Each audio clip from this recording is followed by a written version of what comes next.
Poor girl shows up at interview with her mother's resume and says, "My mom's in the hospital. I came in her place." What the billionaire discovers is unbelievable. Thursday morning in Boston began just like any other for Caleb Whitmore. Wake up at 6, run in the park, have coffee, and drive to the building where his company occupied the top 3 floors. Caleb adjusted his tie as the elevator ascended. At 42, he had built Whitmore Solutions from scratch, a business consulting firm that started in a spare bedroom and now employed over 200 people. "Good morning, Mr. Whitmore," Martha smiled, handing him a folder. "The candidates for the administrative assistant position are already waiting." Caleb nodded. "I'll start in 10 minutes. In his office, he opened the folder with 5 resumes. He needed someone efficient to replace Janet, who was retiring after 20 years of service. The first 3 interviews were mediocre. Questions about experience, professional goals, availability. None of the candidates impressed him. "Martha, could you call the next one, please?" The intercom remained silent. Strange. Martha always answered immediately. The door opened slowly. Caleb expected to see a young man in a suit, but who entered was a little girl, no more than 5 years old, brown hair in 2 messy braids, a simple blue dress, white socks, and slightly worn shoes. Caleb blinked, confused. He looked toward the door, expecting Martha to appear and explain the mistake. But the door closed, and the girl walked decisively to his desk. "Are you the boss?" she asked, her voice clear and articulate. "Yes, I am. But I think you're in the wrong place. I'm conducting job interviews." The girl nodded seriously. "I know, my mum's in the hospital. I came in her place." She held out a folded and crumpled paper, a resume. Caleb took it automatically. "Was your mother supposed to come for an interview today?" "Yes." The girl climbed onto the chair, swinging her legs, which didn't reach the floor. "She taught me you can't miss interviews. It's very, important." "And who brought you here?" "Mrs. Pearl is our neighbor. She dropped me at the door because she had to go to work. I told the lady at the reception I came for the interview, and she told me to come up." The girl tilted her head. "Aren't you going to read my mum's paper?" Caleb unfolded the resume. At the top was the name, Grace Holloway. The air seemed to vanish from the office. Grace Holloway. The name hit Caleb like a punch to the gut. A name he hadn't heard in over 6 years, but one that still appeared in his dreams. His mind instantly traveled back to the summer 16 years ago. He was 26, fresh out of business school, living in the Whitmore family mansion. Grace was one of the housemaids, 2 years younger, with wavy brown hair, hypnotizing green eyes, and a smile that lit up any room. Was it love at first sight? Not exactly. It was a connection that grew gradually during discreet meetings in the garden, late-night talks in the empty kitchen, stolen moments far from the watchful eyes of Eleanor Whitmore, Caleb's mother. 6 months of absolute happiness, plans for the future, talks of marriage, children, a house where it would be just the 2 of them. And then, one Monday morning, Grace simply didn't show up. No warning, no letter, no explanation. Her small room at the back of the mansion was empty, her few belongings gone. She had vanished like smoke into thin air. Caleb felt abandoned, betrayed. He tried to understand what had happened, why she would leave without a word after so many promises. But pride stopped him from looking for her. If she had chosen to leave his life this way, he would respect her decision. Eventually, he swallowed the pain and moved on. Or at least he tried to. "Sir, are you okay?" The little girl's voice brought him back to the present. Caleb blinked, focusing again on the green eyes, watching him with concern, eyes identical to Grace's. "What's your name?" he asked, his voice huskier than he intended. "Ellie," the girl replied. "Elizabeth Holloway, but everyone calls me Ellie." Elizabeth, Grace's grandmother's name. Caleb felt a sudden dizziness. If Grace had disappeared 6 years ago and this girl was about 5, "How old are you, Ellie?" 5.5, she answered, proudly showing her fingers. "I'll be 6 in December." See, Caleb swallowed hard. The dates matched perfectly. "And your mother? What happened to her?" Ellie fiddled with the edge of the desk. "She's been sick for a long time, coughing and tired." Last night she couldn't breathe right, and Mrs. Pearl called the ambulance. Her voice trembled. But my mum really needs this job. Caleb looked at the resume again. Several temporary jobs over the last 5 years, no period of stability. An address in a part of town known for cheap rent and poor conditions. The story began to form in his mind. Grace, alone, raising a daughter, struggling to survive, and now sick enough to be hospitalized. And this girl with green eyes and surprising determination, could she be his daughter? Which hospital is your mother in, Ellie? Memorial Hospital, she answered promptly. Room 307. Mrs. Pearl showed me the number. I memorized it. Caleb stood up. A decision made in an instant. Here's what we're going to do, Ellie. I'm going to cancel my other interviews, and we're both going to visit your mother. The girl's face lit up. Really? You'll take me? What about the job? Caleb smiled, the first genuine smile of the day. The job is practically guaranteed. I just need to talk to her about a few things first. He picked up the phone and called Martha. Cancel all my meetings for the rest of the day. A family emergency has come up. In the elevator, Caleb watched the girl beside him. She held his hand with confidence. There were traces of grace in her face, no doubt. But there was also something familiar in her features, in the shape of her nose, the line of her jaw. Ellie, did you ever meet your father? The girl shook her head. Mommy says he was very important and had to leave before I was born. She always says she'll tell me everything one day when I'm big enough to understand. She made air quotes with her fingers. During the car ride, Ellie talked non-stop about her school, her favorite cartoons, how her mother read to her every night even when she was tired, how they had to move apartments frequently. Every word was a piece of the puzzle of Grace's last 6 years, and each piece broke Caleb's heart a little more. At the hospital, Ellie held his hand again, guiding him confidently through the corridors to the elevator. Have you been here before? Caleb asked. Yes, she replied. Mommy worked here for a while, in cleaning, but it was too tiring, and she kept coughing because of the products. On the 3rd floor, they went to room 307. The door was ajar. Ellie hesitated. What if she's sleeping? The nurse said she needs to rest. Caleb knelt. We can peek first. If she's sleeping, we'll come back later. Ellie nodded, satisfied with the solution. Caleb gently pushed the door open. The room was simple, with 2 beds separated by a curtain. The bed closest to the door was empty. In the second bed, a female figure was sleeping. Oxygen tubes were connected to her nose. A heart monitor beeped softly. That's her, Ellie whispered. Caleb took a step forward, his heart racing. He went around the curtain and finally saw the sleeping woman's face.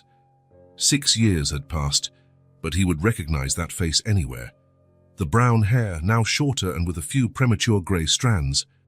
The thinner face with lines of worry that didn't exist before. But it was her, Grace. A doctor entered the room, interrupting the moment. He looked at Caleb and Ellie with curiosity. Can I help you? Yes, Caleb answered, his voice firm. I'm Caleb Whitmore. This is my daughter, Ellie, and that is Grace Holloway. I'd like to talk about her condition. The doctor raised his eyebrows. Are you related to the patient? Caleb looked at the sleeping Grace, then at Ellie, who was watching him with hope. Yes, he replied, with a certainty he hadn't felt in years. We're family. The doctor consulted his clipboard and frowned. Mr. Whitmore, Mrs. Holloway's situation is delicate. Acute pneumonia, complicated by severe anemia and exhaustion. We need to keep her hospitalized for at least a week. He paused. However, she doesn't have health insurance. According to protocol, we would have to transfer her to a public hospital tomorrow. Caleb felt a wave of indignation. That won't be necessary. I'll cover all the expenses. I want her to receive the best possible treatment in this hospital. In that case, the doctor seemed relieved. I'll request that she be moved to a private room and assign our best team. Thank you, Doctor. Caleb extended his hand. My assistant will handle the financial arrangements today. After the doctor left, Ellie gently tugged on Caleb's jacket sleeve. Can we stay until she wakes up? Caleb nodded, pulling over 2 chairs. Of course we can. They sat side by side, watching Grace. Caleb couldn't take his eyes off her face. searching for the young woman he had known years ago in the pale, worn-out woman in the hospital bed. So many questions swirled in his mind. Why did she leave? Why did she never tell him about the pregnancy? How had she survived all these years? He looked at Ellie. She was swinging her legs, too quiet for a 5-year-old. Her small face showed a maturity that no child should have. "Are you hungry, Ellie?" She shrugged, but her stomach answered with an audible growl. "How about we go to the cafeteria while your mum rests? We can come back later." Ellie hesitated, looking at Grace. "What if she wakes up and doesn't see me? We can leave a note with the nurse, and I promise we'll be right back." In the cafeteria, Caleb watched Ellie devour a sandwich, fries, and a glass of juice. She ate like someone who hadn't seen a full meal in days. "Does your mum cook for you?" Ellie nodded. "Yes, but sometimes there isn't much food at home, so we share. Mommy always says I'll grow up strong, so I need to eat more than her." Every word from the girl was a stab to Caleb's heart. The image of Grace going hungry to feed her daughter was unbearable. "Do you like ice cream, Ellie?" Her eyes lit up. "I love it, but I only have it on my birthday." "It's our special ritual. We can make an exception today," he said, ordering 2 bowls of chocolate ice cream. While they ate, Caleb asked about school. "I don't go to school yet," she replied, licking the spoon. "Mommy teaches me at home. I know how to read, write, and do math." "And she's right," Caleb agreed. "Sounds not just any 5-year-old would go to a job interview alone." Ellie smiled, proud. Then her face turned serious. "Mr. Whitmore, are you really going to give my mom the job? She needs it badly. In our last apartment, the landlord yelled at her, and we had to leave. Now we live in a smaller place." The simplicity with which she spoke of hardships no child should know tightened Caleb's chest. "Ellie, your mother will get the job. Yes, and much more." On the way back to the room, Caleb made a quick call to Martha, instructing her to cancel his appointments for the next few days and to contact the hospital's finance department. When they arrived at the room, they found a nurse checking Grace's vital signs. She smiled when she saw them. She woke up for a few minutes and asked for her daughter. "I told her you were in the cafeteria. Now she's sleeping naturally, without sedation. She should wake up in the next few hours." "Thank you," Caleb replied. He noticed that Grace had been moved to a private room. The environment was more comfortable, with a reclining chair next to the bed. Ellie ran to her mother's side. "She looks better. She doesn't have that grey colour anymore." Caleb smiled at the girl's precise observation. Indeed, Grace seemed to have regained some colour. "Why don't you sit here in the armchair?" he suggested. "You can take a nap while we wait." To his surprise, Ellie accepted without protest. The long, emotional day seemed to have finally taken its toll. She curled up in the armchair, and within minutes, her eyes began to close. "Are you leaving?" she asked sleepily. "No," Caleb assured her, covering her with his jacket. "I'm going to stay here with you both." Satisfied, Ellie quickly fell asleep. Alone with his thoughts, Caleb pulled a chair and sat between the bed and the armchair, where he could see both mother and daughter at the same time. The resemblance between them was evident, but now he could also see his own traits in Ellie. The shape of her chin, the line of her eyebrow, the smile. His daughter. The idea still seemed unreal, but with each minute, it became more concrete. He had a daughter he hadn't known for 5 years, a daughter who grew up in poverty while he built an empire. The feeling of guilt was replaced by determination. It didn't matter what had happened in the past, why Grace left, or why she never told him about the pregnancy. What mattered was the present. And in the present, 2 people who shared his blood needed him. Caleb watched Grace's sleeping face. Despite the marks of time and suffering, it was still the face of the woman he had loved. The only woman he had ever truly loved, he realized now. After her disappearance, there had been relationships, of course, but nothing significant, nothing lasting. When Grace finally opened her eyes, he would be there, ready to hear her explanations, to understand her reasons, ready to offer help, support, and perhaps, with time, forgiveness. But above all, ready to get to know his daughter, to be the father Ellie deserved, to create the family that fate had separated, and now inexplicably reunited. Outside, the sun was beginning to set, casting golden rays through the hospital window. A new day was ending, and for Caleb Whitmore, a new life was just beginning. The hospital room was silent, except for the steady beep of the heart monitor. The morning sun streamed softly through the slats of the blinds, creating golden bands that cut through the air. Caleb had been sitting in the same chair for hours, his gaze alternating between the sleeping Grace and Ellie, who was still asleep, curled up in the armchair, covered with his jacket. The night had been long. A nurse had come in to check Grace's vital signs every 2 hours, always careful not to wake the little girl.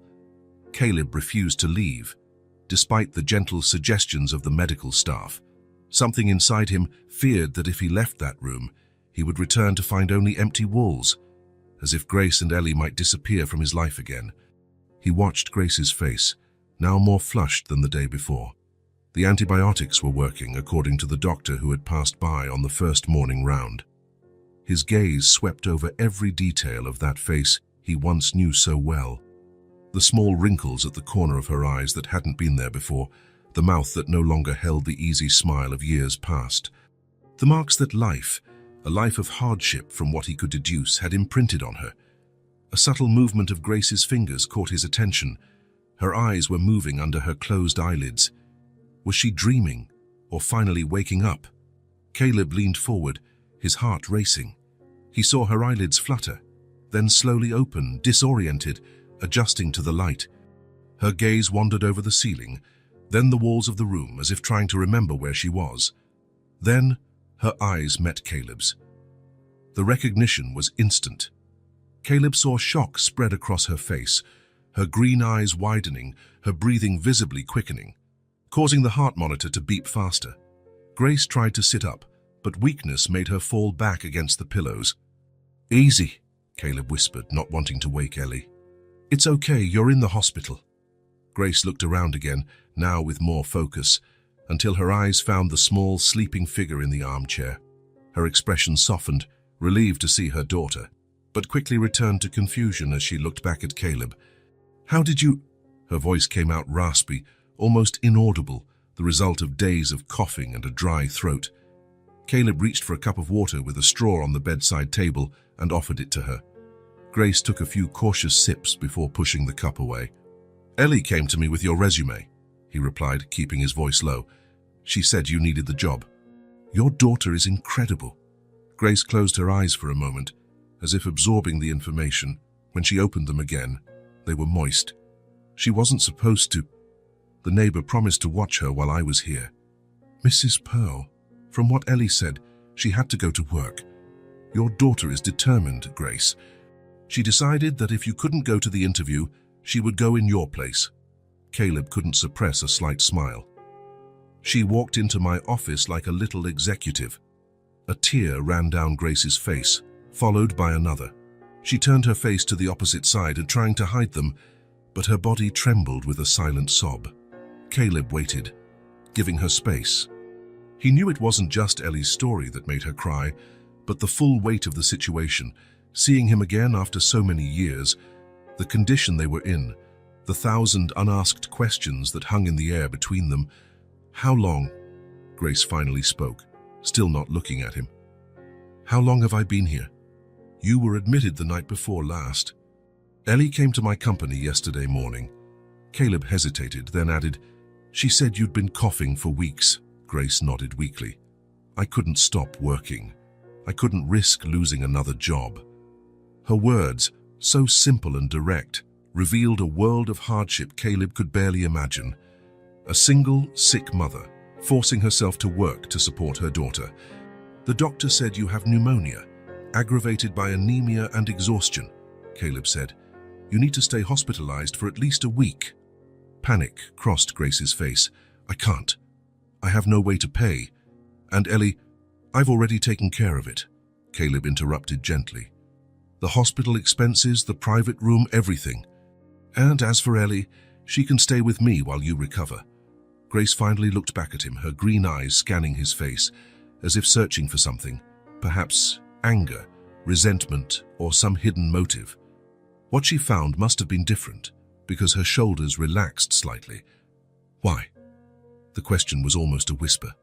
Why would you do this? After everything, Caleb looked at Ellie, still asleep, and then back at Grace. You know why, he replied softly. Grace followed his gaze to her daughter, then closed her eyes, more tears streaming silently. The non-verbal confirmation of what they both had known since the moment they saw each other again. I was going to tell you, she murmured. And when I found out, I had already left. And then, the more time passed, the harder it became to come back. Caleb didn't ask why she had left. There would be time for that conversation. For now, what mattered was the present. Grace, he called, and waited until she opened her eyes to continue. I'm not here to demand explanations or make accusations. I'm here because, by some miracle, our daughter found me, and because you both need help. He reached out and, after a moment of hesitation, took her hand in his. It was cold, thinner than he remembered, her fingers calloused from hard work. Let me help you. For both of you. Grace's expression was a mixture of gratitude, fear, and something deeper, perhaps the memory of what they once felt for each other. She didn't pull her hand away, but she didn't answer immediately either. Caleb, She stopped, searching for the words. I don't want your pity. I don't want you to feel obligated. It's not pity, he replied firmly. It's responsibility. It's the right thing to do. He almost said it's love, but held back. It was too soon for that, no matter how much his heart recognized the feeling that had never completely disappeared. At that moment, a small movement came from the armchair. Ellie was stretching, slowly opening her eyes. When she saw her mother awake, her face lit up with a smile that could melt the coldest of hearts. Mommy, she exclaimed, jumping from the armchair and running to the bed. You're awake! Grace opened her arms, and Ellie threw herself into them carefully, as if she knew instinctively not to be too rough. Grace hugged her tightly, burying her face in her daughter's hair, and Caleb could see her shoulders trembling again with contained emotion. I missed you, Ellie murmured against her mother's shoulder. I missed you too, my love, but you were very brave. Grace pulled back a little to look at her daughter. Mr. Whitmore told me you went to the interview in my place. Ellie nodded proudly. I took your resume, just like you taught me. And look, she pointed to Caleb. He came to visit you. He's really nice, Mommy. He bought me chocolate ice cream yesterday. Grace looked at Caleb over her daughter's head, her gaze a mixture of gratitude and something more complex, perhaps the understanding that, from that moment on, their lives would never be the same. I'm going to get the nurse, Caleb said, standing up. They need to know you're awake. As he headed for the door, he heard Ellie talking excitedly to her mother, telling her about the big building where Caleb worked, the car with the driver, the hospital cafeteria. The pure joy in the little girl's voice was like music. Caleb stopped at the door and looked back one last time. Grace was still watching him over her daughter's head. Their eyes met, and for a brief moment, it was as if the last 6 years hadn't existed. There was recognition, mutual understanding, and maybe, just maybe, the seed of a new beginning. He smiled at her, a gentle, pressure-free smile. Grace didn't smile back, but something in her gaze softened. It was enough, for now. They had a long way to go. Caleb watched Ellie sitting in the armchair next to Grace's bed. The girl was holding her mother's hand, who had fallen asleep after their brief conversation. The doctor had just left, after explaining that Grace would need to stay hospitalized for at least a week for the full treatment. Ellie, Caleb called softly. Can we talk outside for a bit? The girl nodded, gently letting go of her mother's hand. Together, they walked to a small indoor garden in the hospital, where a few recovering patients were sunbathing in chairs arranged among the well-tended flower beds. Your mum will need to stay in the hospital for a few days, Caleb explained, choosing his words carefully. The doctors need to treat her properly so she can get well soon. Ellie nodded, understanding. I know, the doctor said she has something. Pneumonia, Caleb corrected gently. It's an infection in her lungs. That's why she was having trouble breathing. And now? The question was simple but heavy with concern. Now she'll stay here, getting medicine and resting. Caleb hesitated for a moment, then continued, "And you, if you want, can stay with me during this time. I have a guest room where you'd be comfortable." Ellie studied him with her perceptive green eyes. "Mrs. Pearl also offered moi bakchar, but she works all day."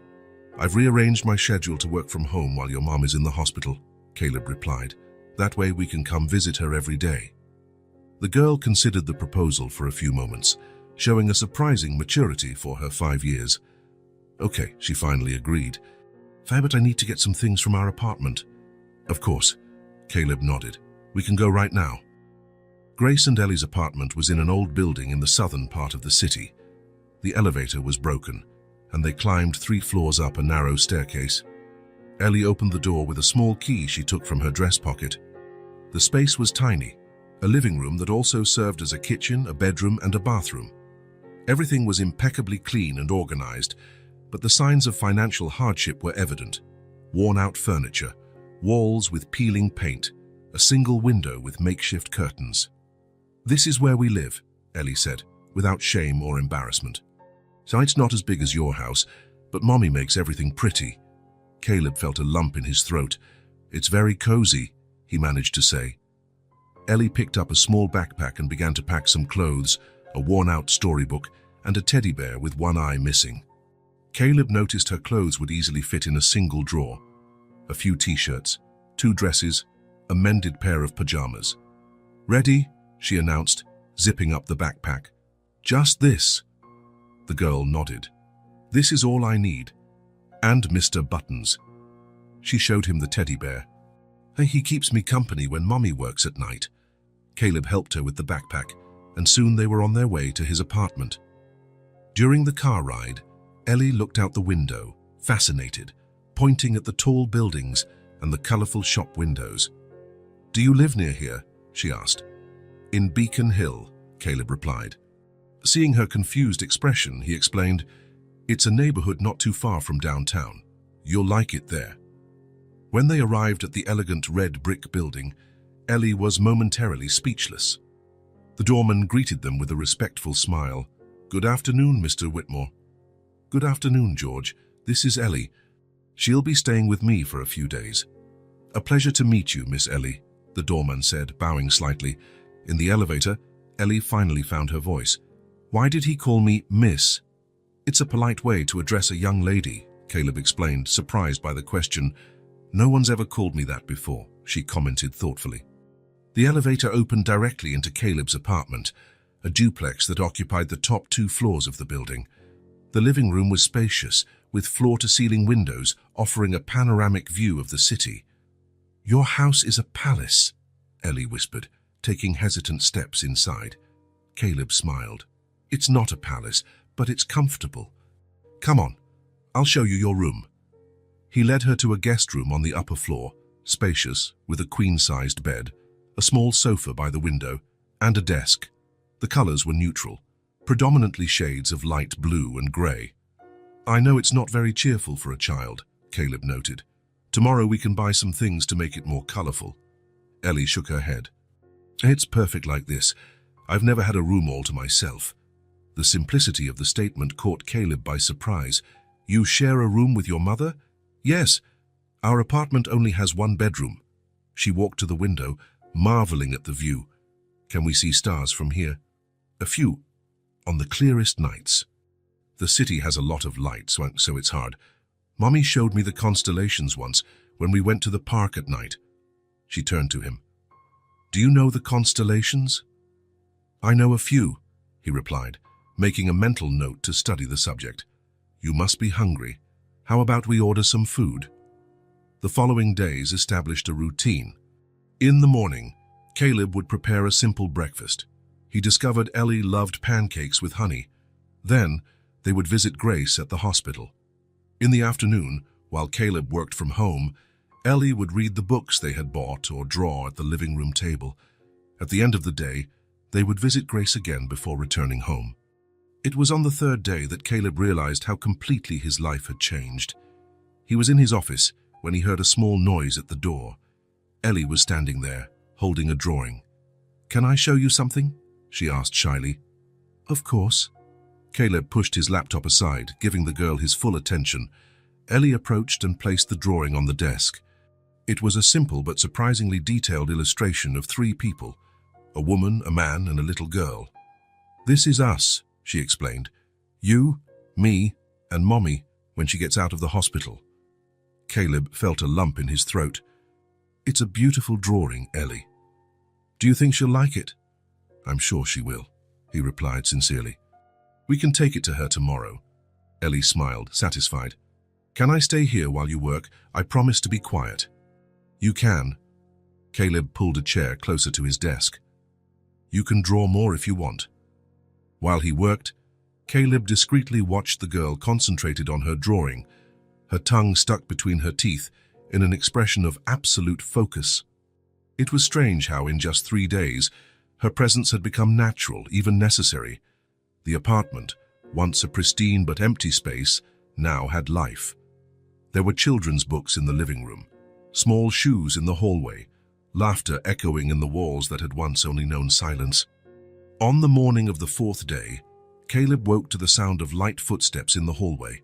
He opened his bedroom door to find Ellie already dressed, trying to reach the frozen pancakes on the top shelf of the refrigerator. "Good morning, early bird," he said, helping her get the box. "Why didn't you call me?" "I wanted to make a surprise," she replied. "I already know how to turn on the microwave." Caleb smiled, but made a mental note to explain kitchen safety.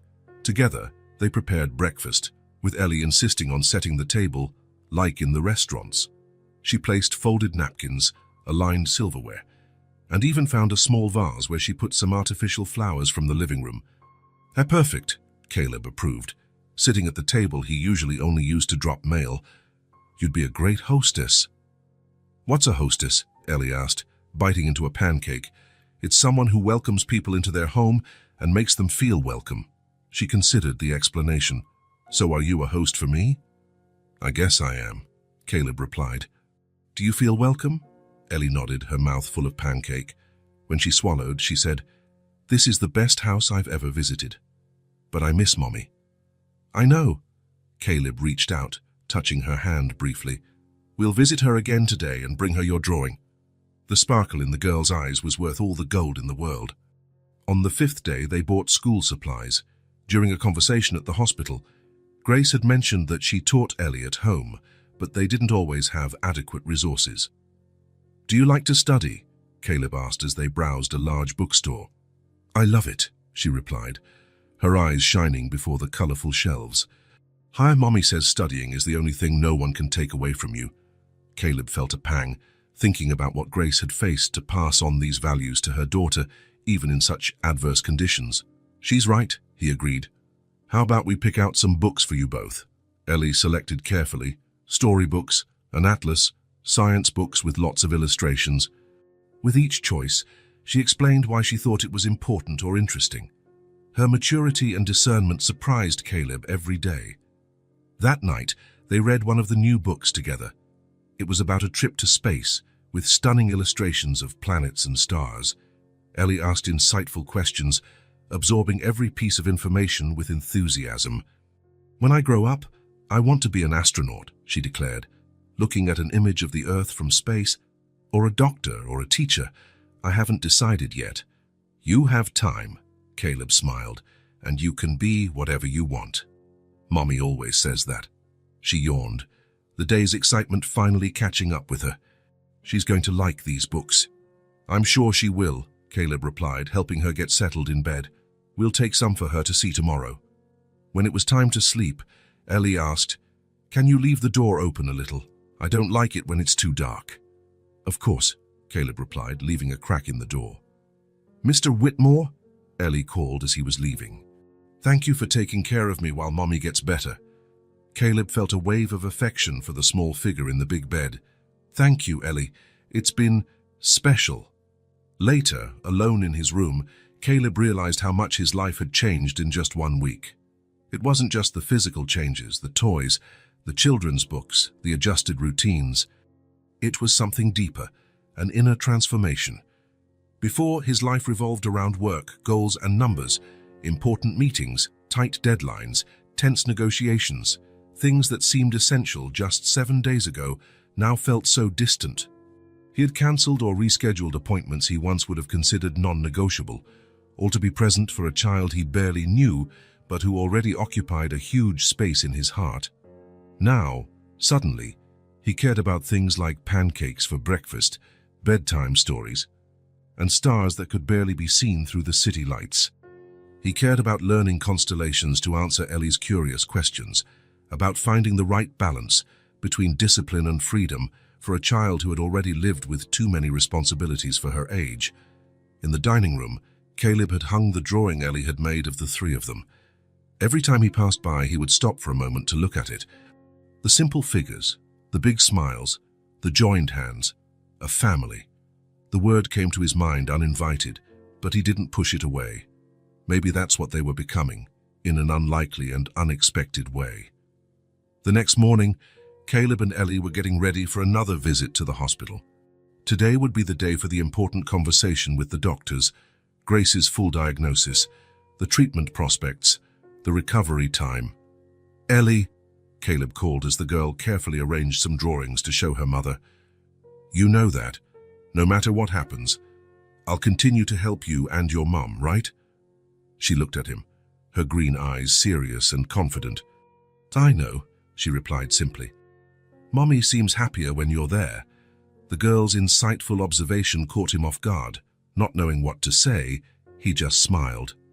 "I'm ready," Ellie announced, holding her small backpack with the drawings and books. "Let's go see Mommy." Together, they set out for the day that would bring important news, the diagnosis that would determine the next steps in this unexpected journey they had begun. The soft morning light illuminated the hospital corridor as Caleb and Ellie walked hand in hand. She held tightly to the backpack with the drawings and books she had set aside to show her mother. They stopped in front of room 307, and Caleb noticed Dr. Richards talking to a nurse near the station. "Ellie, can you go in and stay with your mum? I need to talk to the doctor for a moment." The girl nodded and entered the room, leaving the door ajar. Caleb approached the doctor, who greeted him with a nod. "Mr. Whitmore, I was just looking for you. We have the results of Mrs. Holloway's tests. Would you like to discuss them in my office?" "It would be better right here, Doctor. I don't want to get too far from the room." Dr. Richards nodded, understanding. He led Caleb to a small, empty meeting room and closed the door. They sat facing each other, and the doctor opened a folder with several papers. "Mr. Whitmore, Mrs. Holloway's condition is more complex than we initially thought." The doctor adjusted his glasses as he reviewed the documents. "She has acute pneumonia, as we had already diagnosed, but the blood tests revealed severe anemia that is complicating her recovery." "Severe anemia," Caleb repeated, feeling a pang of concern. "What does that mean exactly?" "Her hemoglobin levels are dangerously low, less than half the ideal for a woman her age. This compromises the transport of oxygen in the blood, making any infection much more serious." The doctor paused, his gaze professional but compassionate. "Mr. Whitmore, this anemia didn't appear overnight. Based on the patterns we're seeing, it has likely been developing for years." "Years?" Caleb felt as if he had been punched in the stomach. "How is that possible without her noticing?" "Unfortunately, it's quite common, especially in people who don't have regular access to medical care." Dr. Richards turned to the next page of results. "Her anemia has characteristics typical of prolonged nutritional deficiency, a lack of iron, B vitamins, folic acid. On top of that, we found indicators of chronic exhaustion and compromised immunity." Caleb tried to process the information, but his mind was filled with images. Grace working as a maid in his family's house years ago, the small apartment he had visited with Ellie, the girl mentioning that sometimes there wasn't much food at home.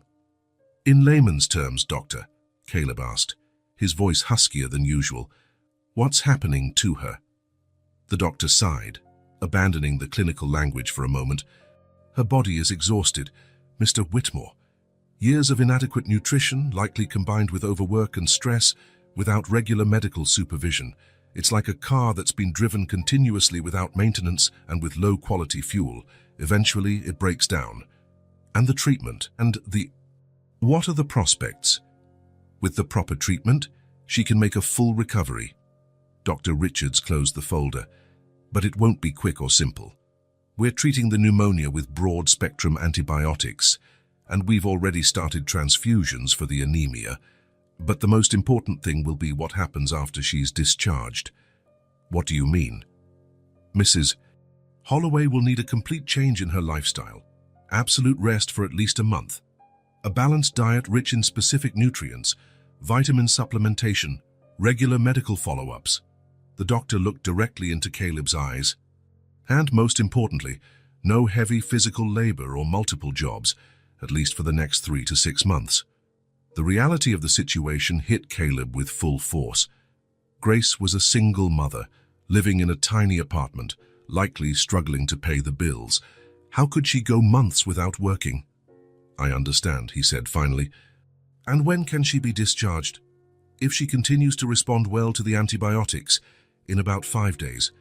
But I insist, she will not be in a condition to resume her previous routine. Don't worry about that, doctor. I'll make all the necessary arrangements. Caleb stood up, extending his hand. Thank you for your frankness. When the doctor left, Caleb remained in the room for a few minutes, trying to organize his thoughts. A wave of guilt washed over him. Years. Grace had been in this situation for years, while he lived comfortably, building his company, accumulating wealth. If he had looked for her when she disappeared, if he had insisted, investigated more, he took a deep breath, pushing those thoughts away. The past couldn't be changed. What mattered now was the present, and what he could do from now on. When he entered the room, he found Grace sitting up in bed, with Ellie beside her proudly showing off the drawings she had made. Seeing Caleb, the girl smiled. Look, Mr. Whitmore. Mommy loved the drawing of the 3 of us. Grace looked at him, a silent thank you in her eyes. She looked a little better, less pale, more alert, but Caleb could now clearly see the signs the doctor had mentioned. The excessive thinness, the weariness in her eyes, small signs of a prolonged struggle against circumstances he could barely imagine. It's a wonderful drawing, Caleb commented, approaching the bed. Grace, I just spoke with Dr. Richards about your test results. Ellie, dear, Grace addressed her daughter, why don't you go to the cafeteria and get some juice? Here's some money. Can I go by myself? Ellie asked, excited by the responsibility. Oh, the cafeteria is just down the hall, Grace replied. Go and come straight back, no detours. When the girl left, Grace turned to Caleb, her expression now serious. How bad is it? Caleb sat in the chair next to the bed and explained everything the doctor had said. He didn't soften the truth, but he was gentle in laying out the gravity of the situation. As he spoke, he watched Grace absorb the information, not with surprise or shock, but with a resignation that revealed that, somehow, she already knew. Months without working, she murmured when he finished. That's not possible, Caleb. I have bills to pay, Ellie to care for. Don't worry about that now, he replied, instinctively touching her hand. I'm here to help. You just need to focus on getting well. Grace gently withdrew her hand, her eyes lowered. I can't accept this. You've already done too much paying for this hospital, taking care of Ellie. Grace, look at me. Caleb waited until she raised her eyes. I'm not doing this out of charity. I'm doing it because... He hesitated, searching for the right words. Because you two are important to me, more than I can explain. A silence hung between them, heavy with unspoken words, unasked questions. It was broken by the cheerful return of Ellie, holding a cup of orange juice and a packet of cookies she had bought with the change. Look, Mommy, I brought cookies for us to share. The rest of the visit passed with Ellie excitedly recounting her stay at Caleb's apartment, the books they had bought, the pancakes she had learned to make in the microwave. Grace smiled and asked questions, but Caleb could see the worry behind her smile. At the end of the afternoon, when Grace began to show signs of fatigue, Caleb suggested they head home. Come on, Ellie, your mum needs to rest. We'll be back early tomorrow. The girl gave her mother a careful hug and collected her drawings, leaving only the portrait of the 3 of them hanging on the wall near the bed. So you don't feel lonely, she explained. On the way back, Caleb decided to stop at a small restaurant. What do you think about eating out tonight? I'm too tired to cook. Ellie agreed enthusiastically. The place was simple but cozy. Wooden tables, yellow lighting, the aroma of home-cooked food. They sat in a quiet corner, and Caleb helped Ellie choose from the menu. While they ate, Caleb noticed the girl was unusually quiet, playing distractedly with her food. "Is everything okay, Ellie? You don't like the food?" "It's good," she replied. After a pause, she asked, "Is Mommy really going to get better?" The question caught Caleb by surprise. Of course, she would sense the seriousness of the situation, no matter how much they tried to protect her. "Yes, she will," he answered with conviction, "but it's going to take a while. She'll need to rest a lot after she gets out of the hospital." Ellie nodded thoughtfully. "We've been through hard times before," she said, her voice small but firm. "Sometimes we didn't have lights, but Mommy said we'd make it." Caleb felt a lump in his throat. "And you did, didn't you?" "Yes." Ellie twirled some pasta on her fork. "Mommy always finds a way. She's my hero, you know?" "She really is amazing," Caleb agreed, fighting the emotion that threatened to overwhelm him. "The kids on my street have dads, but I never did." Ellie spoke without sadness, just stating a fact. "But it doesn't matter, because I have the best mom in the world. She does everything by herself." Every word was like a knife in Caleb's heart. He imagined Grace, young and alone, raising a daughter in conditions he had never experienced, working to exhaustion, depriving herself of food so Ellie could eat, facing the cold when there was no money to pay for electricity. "When Mommy is really tired," Ellie continued, "I make dinner. I know how to heat up soup and make a sandwich." "You're a very special girl, Ellie," Caleb said, his voice trembling. "Your mother must be very proud of you. She says I'm the best gift she's ever received." Ellie smiled, a smile so much like Grace's that Caleb felt his heart ache. "I say she's my best gift too." In that moment, watching the small figure in front of him, so young and yet carrying a maturity forged by adversity, Caleb understood something profound. Ellie was more than just his biological daughter. She was the living reflection of Grace's silent sacrifice, of the unconditional love that had sustained her all these years. The anger he had felt at himself earlier returned with full force. He hadn't been there when Grace needed him most.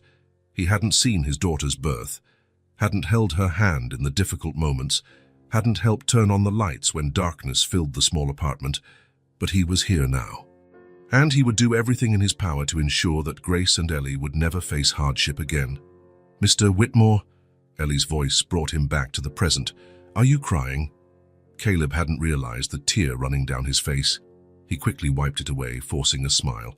"Sometimes adults cry too," he answered simply. "I'm especially when they hear beautiful things." Ellie looked at him with her big green eyes, Grace's eyes, and extended her small hand across the table, touching his in a surprisingly adult gesture of comfort. "Don't be sad. Now Mommy will get better, and we won't have any more hardships, right?" "No," Caleb assured her, holding her little hand carefully. "You won't." It was a promise. To Ellie, to Grace, and to himself. After intense days at the hospital, watching Grace's slow recovery and absorbing the gravity of her condition, Caleb realized that both he and Ellie needed a break. The girl, despite her surprising maturity, was still a 5-year-old child carrying worries far too heavy for her small shoulders. On Saturday morning, after the usual visit to Grace, who was now visibly better thanks to the transfusions and antibiotics, Caleb made a spontaneous decision. "Ellie," he called as they left the hospital, "what do you think about doing something different today, maybe lunch at a special place?" The girl's eyes lit up, like a real restaurant, with waiters and everything. "Exactly," Caleb smiled, realizing that something so simple for him could be a grand adventure for her. "I know a place you'll love." Instead of asking James to pick them up in the car, Caleb decided they would walk. The day was perfect. Blue sky, mild temperature, a light breeze rustling the leaves of the trees that lined the streets of downtown Boston. Ellie held his hand confidently, observing everything around her with curious eyes. "That building looks like it's touching the sky," she commented, pointing to a mirrored glass skyscraper. "It's one of the tallest in the city," Caleb explained. "Did you know there are special elevators that go up so fast your ears pop? Like when the plane goes up in stories." That's right. Have you ever seen a real airplane? Ellie shook her head. Only on TV and in books. Mommy said one day we'll travel by plane. To Florida, where that princess castle is. Disney World, Caleb said, making a mental note. It's an amazing place. They walked for about 20 minutes until they reached a charming Italian restaurant in the city's historic district. It wasn't extremely luxurious. Caleb had deliberately chosen a place that was sophisticated but welcoming, where Ellie wouldn't feel intimidated. Welcome to Bella Vita, the maitre d' greeted them with a warm smile. Table for two. Yes, please, preferably by the window. They were led to an excellent table, overlooking a small, tree-lined square. Ellie climbed onto the upholstered chair, her eyes scanning the room with fascination. The small, elegant crystal chandeliers, the impeccable white tablecloths, the fresh flower arrangements on each table. It's so beautiful, she whispered, as if afraid to break the spell by speaking too loudly. A waiter approached, handing them menus and placing a glass of water with lemon for each of them. He also offered Caleb the wine list, which he politely declined. "May I bring a children's menu for the little lady?" the waiter asked. "What do you think, Ellie?" Caleb inquired. "Or would you prefer to choose from the big menu?" "Can I see the big menu first?" she asked, surprising both Caleb and the waiter. "Of course you can," the waiter smiled, clearly charmed by the girl. Ellie opened the extensive menu, studying it with the same concentration she devoted to her books. Caleb watched her, amazed by her insatiable curiosity. "Famassa, there are so many foods I've never heard of," she commented, frowning at the Italian words. "What is ravioli? They're like little stuffed pasta pillows," Caleb explained. "They can be filled with cheese, meat, spinach, and carbonara. It's a creamy pasta sauce made with eggs, cheese, and bacon." Ellie considered the options for a few more moments before deciding, "I want to try the ravioli. It sounds fun to eat." After placing their orders, cheese ravioli for Ellie, lasagna for Caleb, and a caprese salad to share, the girl turned her attention back to her surroundings. She watched a family with two slightly older children at a nearby table. The children were wearing school uniforms. "They go to a real school," Ellie commented, a note of longing in her voice. "Yes," Caleb confirmed. "It looks like they just got out of class." "Mommy teaches me at home," Ellie said, tracing patterns on the condensation of her water glass. "She's a good teacher, but—" She hesitated, as if afraid of being disloyal. "But what?" Caleb encouraged gently. "My dream is to go to a real school," she confided, her voice low but intense. "I'd have a backpack, recess, friends." Her eyes sparkled as she imagined it, to learn new things every day and play on the playground. Something in Caleb's chest tightened. It was such a simple, fundamental wish, something most children took for granted. But for Ellie, it was a distant dream. "Would you like to go to a school when your mother gets better?" he asked. Ellie nodded emphatically, then seemed worried. "But schools cost money, right? Mommy always says we need to save for important things." "There are many good schools that don't cost anything," Caleb explained, "and education is one of the most important things there is." The arrival of the salad momentarily interrupted the conversation. Ellie looked curiously at the white cheese discs, interspersed with red tomatoes and green basil leaves. "It looks like the flag of Italy," she observed, surprising Caleb with her knowledge. "Exactly. How do you know about the Italian flag?" "I have a book of world flags," she explained naturally. "Mommy found it at the library where she used to work. I've memorized almost all of them." As they enjoyed the salad, Ellie continued to talk about her love for books and knowledge. She told him how her mother always made time to take her to the public library, even after exhaustive work shifts, how they saved coins in a special jar to buy a new book on special occasions. When the main course arrived, Ellie was delighted with the small ravioli arranged on her plate, covered in a delicate butter and sage sauce. "They look like little pillows," she exclaimed, making Caleb laugh. Lunch proceeded with light conversation and laughter. Ellie savored each bite with genuine pleasure, tasting flavors she had never experienced before. Caleb watched her, his heart filling with a growing determination. This bright, curious, and knowledge-thirsty child deserved every opportunity. She deserved a full childhood, with school, friends, activities, trips, all the experiences that shape a person. And Grace deserved to see her daughter flourish without the constant weight of financial worry. When dessert arrived, tiramisu for Caleb and vanilla ice cream with chocolate syrup for Ellie, the girl was more relaxed and excited than he had seen her in days, the weight of her worries temporarily forgotten. She was just a 5-year-old girl enjoying a moment of pure joy. "This is the best day," she declared, with chocolate on the corner of her mouth. "Thank you, Mr. Whitmore. Call me Caleb," he said, surprising himself. "And thank you for your company." After lunch, they walked through the square, stopping to watch a group of street musicians. Ellie was fascinated by the violinist, her little feet moving to the rhythm of the cheerful music. "Would you like to learn to play an instrument?" Caleb asked. "Piano," she replied promptly. "There's one at the church near our house. The lady who plays sometimes lets me press the keys after Mass." Another mental note. Piano, school, new backpack, friends, a normal childhood. As he watched Ellie dancing freely to the sound of the music, Caleb made a silent but firm decision. He would make it happen. All the dreams this little girl carried, going to school, having friends, learning piano, even visiting that castle in Florida, and he would do it not out of guilt or obligation, but because Ellie deserved it. The day had started as a simple break from worry, an attempt to ease the emotional burden of the last few days. But it had turned into something more, a glimpse of the future they could build together. A future where Ellie could just be a child, where she could run, play, learn, and dream without carrying the weight of adult worries on her small shoulders. A future where Grace could recover completely, without the constant fear of tomorrow. And maybe, just maybe, a future where the three of them could find happiness together.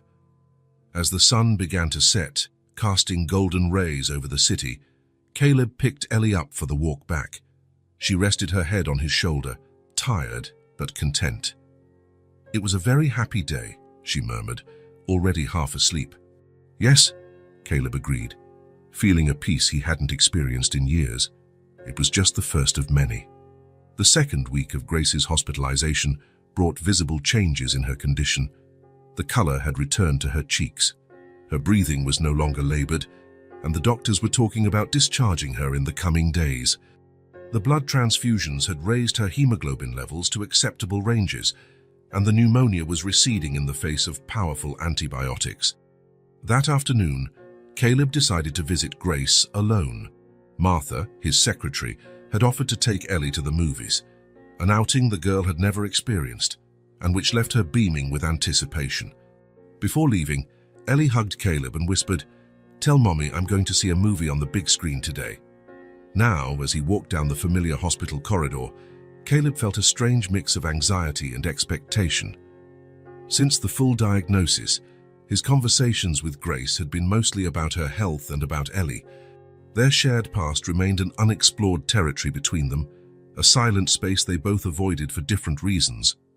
But today would be different. He had made a decision. He knocked gently on the room door before entering. Grace was sitting up in bed, a book open on her lap, one of the ones Ellie had chosen at the bookstore. When she saw him, she marked the page and smiled slightly. "Where is Hurricane Ellie?" she asked, noticing her absence.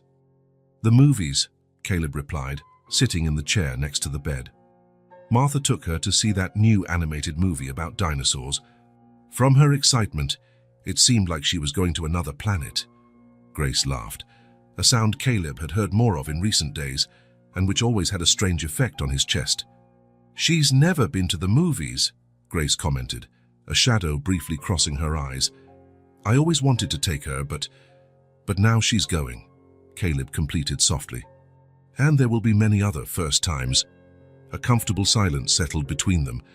Grace seemed more relaxed today, less on the defensive. Perhaps it was the improvement in her health, or perhaps the certainty that Ellie was being well cared for. "How are you feeling?" Caleb asked, genuinely interested. "Better, stronger." She adjusted herself against the pillows. "Dr. Richards said I might be discharged in 2 days if my tests keep improving." "That's great." "Yes, but..." She hesitated, her gaze dropping to her hands. "He also said I won't be able to work for at least a month, and that I'll need continuous follow-ups, medication, a special diet.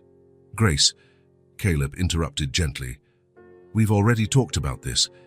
Don't worry about the financial part. I'm here to help. Why? The question was direct, her green eyes finally meeting his. Why are you doing all this, Caleb? It was the moment he had anticipated, the opening for the conversation they needed to have. For several reasons, he replied calmly. For Ellie, of course. She is. Well, we both know who she is to me. He paused, choosing his next words carefully. And for you, Grace. For what we had. For what we could have had. Grace looked away, her expression a complex mix of emotions. Ellie is incredible, Caleb said, slightly changing the course of the conversation. Her intelligence, her sensitivity, the way she looks at the world. When I think that I almost didn't know her. She has a lot of you in her, Grace replied softly, not just in looks, the determination, the insatiable curiosity, even that wrinkle that forms between her eyebrows when she's concentrating. A small smile touched her lips. Whenever I saw her do that, I remembered you. The revelation hit Caleb like a gentle but powerful wave. For all these years, Grace had seen him in her daughter. She had preserved this connection, even when all seemed lost. She has the best of you, he said with sincerity. Grace looked at him, her eyes softened. And the best of you too, even without knowing it. There was an exchange of glances, a delicate moment, fragile as crystal, where something old and dormant seemed to awaken. It wasn't love, not yet. It was more basic, more fundamental. Trust, the beginning of a bridge over the abyss that the years had created between them. Caleb took a deep breath. It was now or never. Grace, he began, his voice calm but firm, there's something I need to ask you. Something that has haunted me for 6 years. He paused, gathering courage. Why did you disappear? I looked for you. The lie escaped before he could contain it. He hadn't looked for her, not really. Wounded pride had stopped him.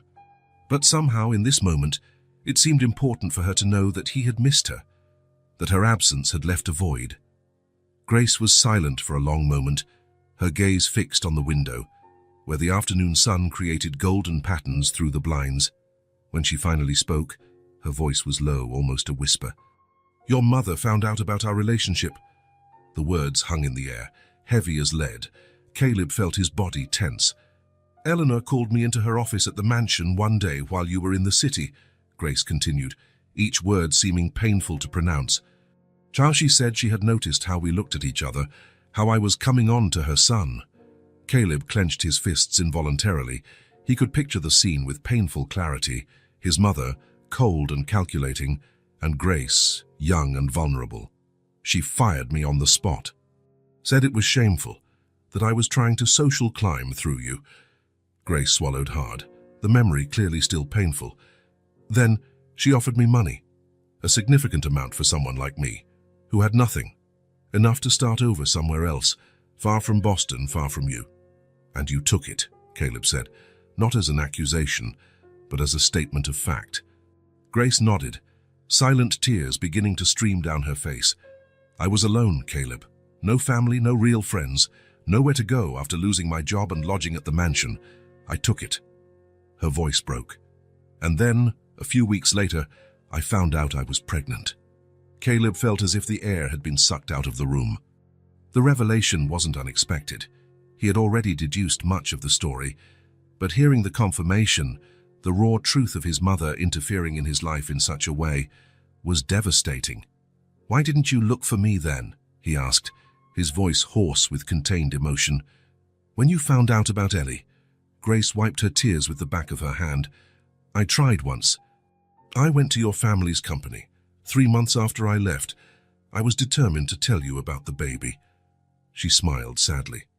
The receptionist called Eleanor's office. Minutes later, the head of security escorted me out of the building, saying there were express orders not to allow me contact with any member of the Whitmore family. My God, Caleb murmured, the revelation hitting him like a punch. I never knew. After that, I gave up. Grace looked directly at him. I convinced myself it was for the best. That you had probably moved on, that maybe you wouldn't even want to know about a child with me. And then Ellie was born, and survival became my only priority. The silence that followed was heavy with 6 years of unlived history, of lost moments, of a future that had been stolen from them by pride, prejudices, and manipulation. Caleb absorbed every word, every revelation. He felt a cold anger toward his mother, but also a growing guilt for his own passivity. He could have searched for Grace more intensely. He could have questioned his mother. He could have done so many things differently. "I'm so sorry," he said finally, the words seeming inadequate in the face of the magnitude of what they had lost. "If I had known—" "We can't change the past, Caleb," Grace interrupted gently. "We did what we could with what we had at that moment." He nodded, acknowledging the wisdom in her words. After a moment, he asked, "Why did you send your resume to my company? After all that, why risk it?" A small smile touched Grace's lips. "I didn't, at least not consciously." Seeing the confusion on his face, she explained, "I was applying for dozens of jobs that week. At some point, Whitmore Solutions appeared in the listings. I saw the company name, but I didn't make the connection to you. I thought it was just a coincidence of last names. And the salary offered was almost double what I was earning cleaning offices. Fate has a peculiar sense of humor," Caleb commented, finding a strange relief in this revelation. It hadn't been a calculated attempt at rapprochement, just a coincidence, or perhaps something more. "When Ellie decided to go in my place," Grace shook her head, half amused, half in disbelief. "That girl has always been too determined for her own good." "Determined like her mother," Caleb observed, a genuine smile forming on his face. The tense moment had passed, replaced by something lighter, more hopeful. The truth was out now. Painful, yes, but also liberating. There were no more secrets between them, only the reality of the present and the possibilities of the future. "Caleb," Grace said after a moment, her voice firmer, "what happened was terrible, but I don't want you to feel sorry for me or Ellie. I don't want your guilt or your remorse. If we're going to try to build some kind of relationship, it needs to be based on something more solid than that." He looked at her with renewed admiration. Even after all she had been through, after years of solitary struggle, Grace still maintained her dignity, her inner strength. "It's not pity," he replied with conviction. "It's respect, admiration, and maybe, with time, something more." He paused, choosing his next words carefully. "I don't know exactly what our future will be, Grace, but I know I want to be in Ellie's life. And if you'll let me, in yours too." Grace didn't answer immediately. Instead, she extended her hand across the space that separated them. Caleb took it in his, feeling the delicacy of her fingers which, despite the calluses of hard work, still held the same softness he remembered. It was a small gesture, but loaded with meaning. A first step toward rebuilding trust. A silent acknowledgement that, despite everything they had lost, there might still be something worth saving. "One day at a time," Grace murmured, lightly squeezing his hand. "One day at a time," Caleb agreed. Through the hospital window, the sun began to set, casting a golden-red glow over the city. A day was ending, and with it, perhaps, the long winter that had settled between them 6 years ago was finally beginning to give way to a promise of spring. The Whitmore mansion stood imposing in the exclusive neighborhood of Beacon Hill, exactly as Caleb remembered. The meticulously cared-for garden, the classic columns, the high windows, everything exuded power and tradition. As he climbed the front steps, he felt the familiar weight of the place's grandeur, something he had left behind when he decided to follow his own path. It had been almost 3 years since his last visit. 3 years of progressive estrangement from Eleanor Whitmore, the family matriarch whose control over her son's life had diminished in proportion to his growing financial independence. The butler who answered the door seemed genuinely surprised to see him. "Mr. Caleb, what an unexpected pleasure." "Hello, Harrison. Is my mother home?" "Yes, sir, in the living room. Shall I announce you?" "That won't be necessary, thank you." Caleb crossed the entrance hall, his footsteps echoing on the marble floor. Every corner of that house held memories, some good, many suffocating. And now, after Grace's revelation, the entire place seemed contaminated by manipulation and control. He found Eleanor exactly where Harrison had said. sitting in her favorite armchair by the fireplace, impeccably dressed even at home, flipping through an art magazine. At 65, she maintained the elegance and posture that had made her a respected and feared figure in Boston's business and social circles. "Caleb," she said, without looking up from the magazine. "What a surprise. I thought you were too busy with your recent charity work for family visits." He wasn't surprised that she was already informed about Grace and Ellie. Eleanor had always kept her eyes and ears strategically positioned throughout the city. "Hello, Mother." Caleb remained standing, refusing the silent invitation to sit. "We need to talk." Something in his tone finally made Eleanor look up. She studied him for a moment, then closed the magazine and placed it carefully on the side table. "About the maid and her daughter, I presume." The calculated coldness with which she referred to Grace and Ellie made Caleb's blood boil, but he maintained his composure. He wasn't there for an emotional outburst, but for a long overdue settling of accounts. "Their names are Grace and Ellie," he corrected, his voice controlled. "And yes, it's about them I've come to speak." Eleanor sighed theatrically. "Caleb, darling, I had hoped you would have outgrown this teenage fixation." She was a maid. "That girl with no formal education, no respectable family, no—" "You knew I loved her," Caleb interrupted, the words coming out more intensely than he intended. "You separated us." It wasn't a question, but a direct accusation. Eleanor showed no surprise, nor did she deny it. On the contrary, her face took on an expression of unwavering certainty. "I did what was necessary," she replied calmly. "You were 26, just out of college, with a brilliant future ahead of you. You were going to take your position at the company, make a suitable marriage, continue the family legacy." Her eyes narrowed slightly. "I couldn't allow you to throw it all away for an infatuation with a housemaid."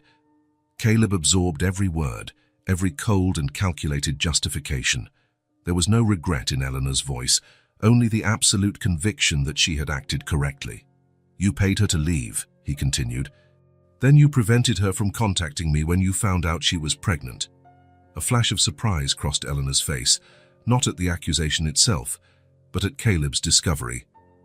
"She told you then," she commented, quickly composing herself. "Yes, I took the necessary measures. I offered her a chance to start over with sufficient resources. As for the pregnancy," she made a dismissive gesture. "When she showed up at the company months later, it was obvious what she intended. I couldn't allow that kind of trap." "Trap?" Caleb repeated, incredulous. "My daughter is not a trap, Mother. She is an incredible, brilliant child who spent the first 5 years of her life without a father, because you decided you knew what was best for everyone." Eleanor rose, maintaining the dignity that had always characterized her. "I did what any mother would do to protect her son. I have no regrets, Caleb.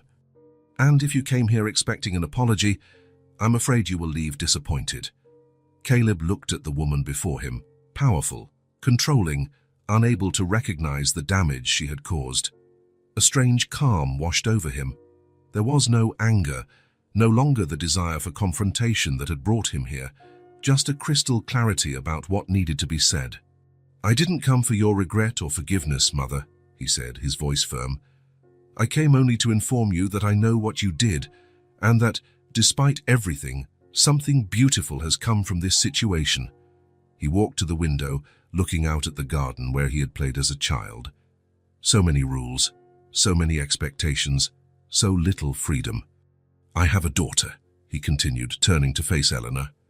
"And now I have a mission, to be the father she never had."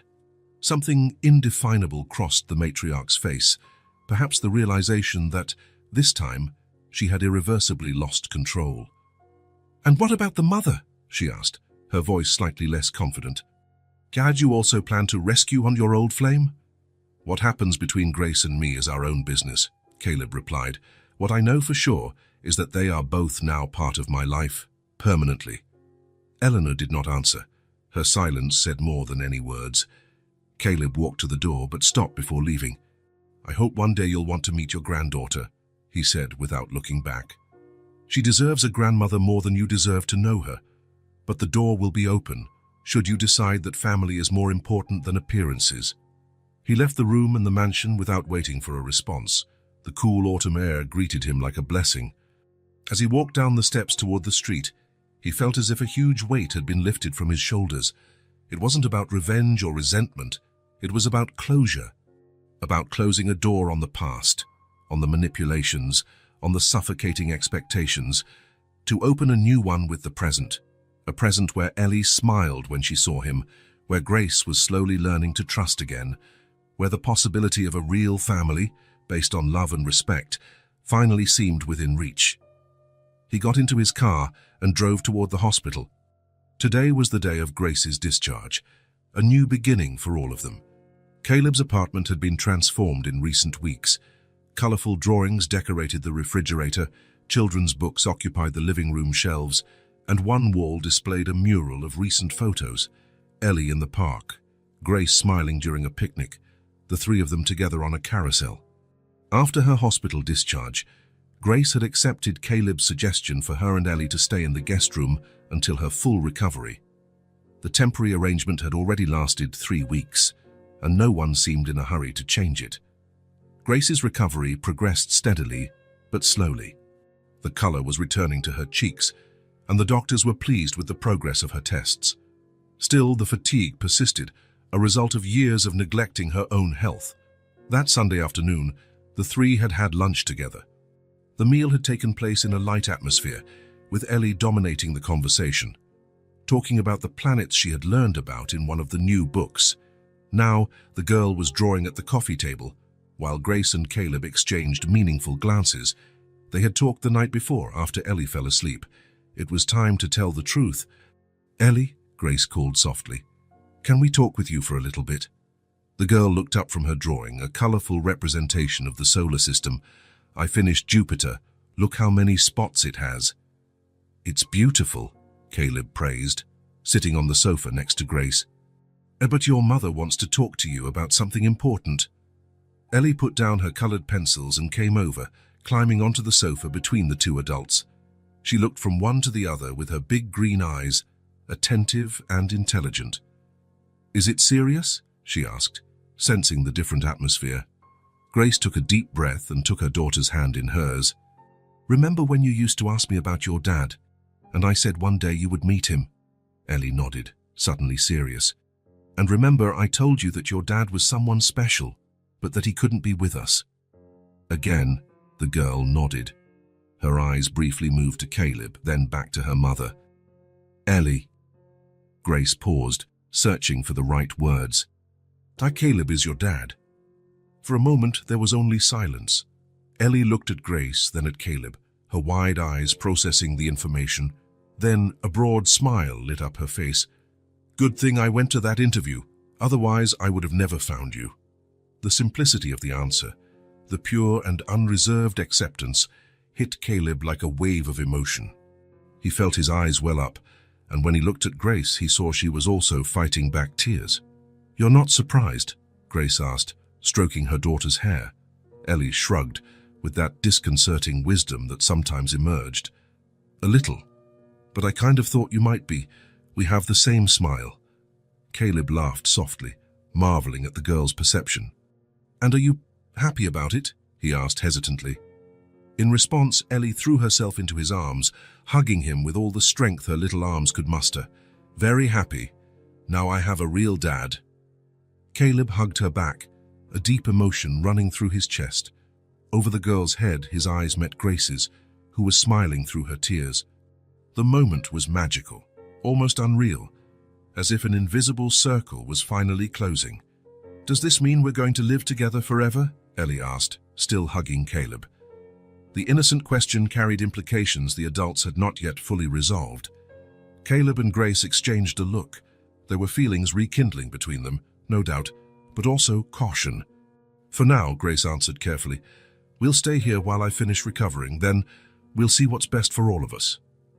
"But regardless of where we live," Caleb added, "we will always be a family. That will never change." This answer seemed to satisfy Ellie, who finally let go of Caleb and looked at them both with a curious expression. "Can I call you Dad now?" she asked Caleb. He felt a lump in his throat. "I would love that." "Dad," she tried, as if testing how the word sounded. Then she smiled, satisfied. I like how it sounds. The following weeks brought significant changes.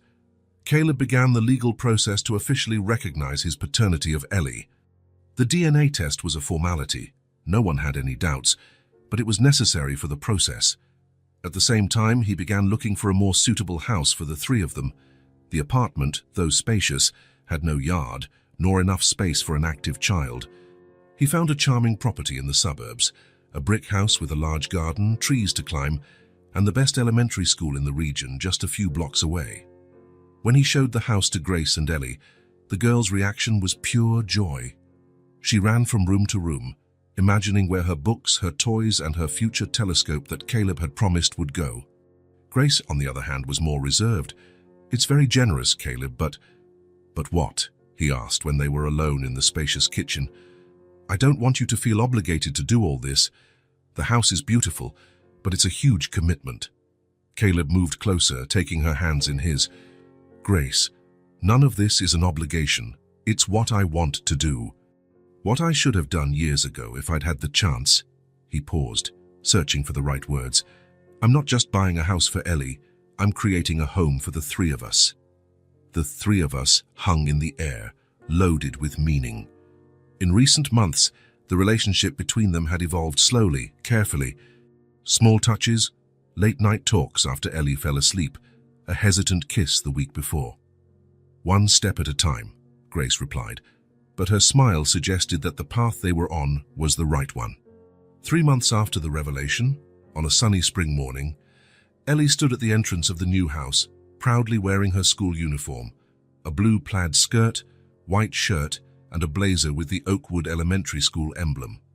Her new backpack was filled with notebooks, colored pencils, and a small pencil case that Grace had embroidered with her name.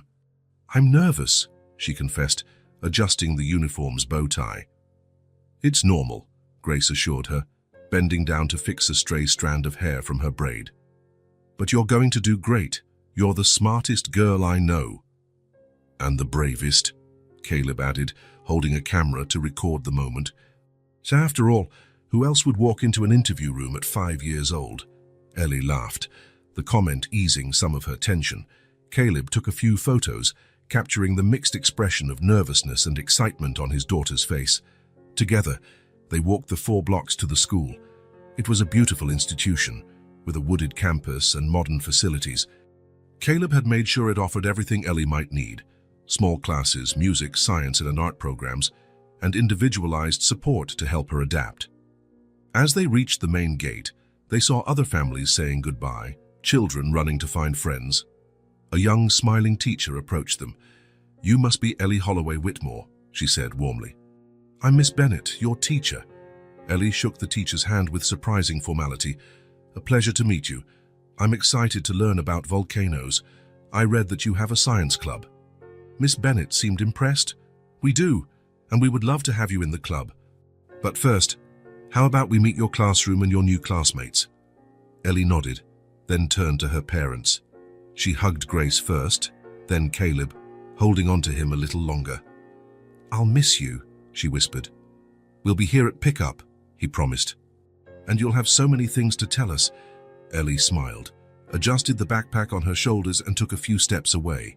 Then she turned one last time and waved, "Bye, Mom. Bye, Dad." Grace and Caleb watched as she followed the teacher, head held high, ready for her new adventure. When she disappeared inside the building, Grace rested her head on Caleb's shoulder. "She's going to be okay," he said, though the statement sounded more like a question. "She will," Grace confirmed. "She's always been strong." They walked back home, hand in hand, in a comfortable silence. Grace was now almost completely recovered. The pneumonia had been treated, the anemia controlled.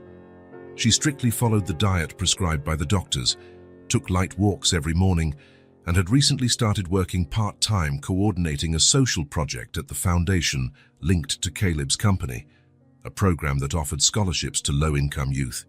For the first time in many years, Grace was living, not just surviving, and the change was visible in her brighter eyes, her easier smile, her renewed confidence. When they got home, Caleb gently pulled her into his arms. "What are you thinking about?" he asked, noticing her distant gaze. "About how life comes full circle," she replied. "6 years ago, when I found out I was pregnant and alone, I never imagined we would be here one day." Caleb nodded, understanding the feeling perfectly. "The past separated us," he said softly. "But a 5-year-old girl, with a resume in her hand, brought us back together." Grace smiled, rising up to kiss him gently. "And now, we're a family. A family. Not perfect, not conventional, built through pain and loss, but also through courage, forgiveness, and love. A family that had found its way back to each other, thanks to the determination of a little girl who refused to give up on the dream of a better future." Outside, spring painted the world with its vibrant colors, promising new beginnings. And inside that house, 3 hearts beat to the same rhythm, finally in the place where they were meant to be. If this story touched your heart, subscribe to the channel and turn on notifications so you don't miss the next ones. Leave a like because it helps this story get recommended to more people. See you in the next story.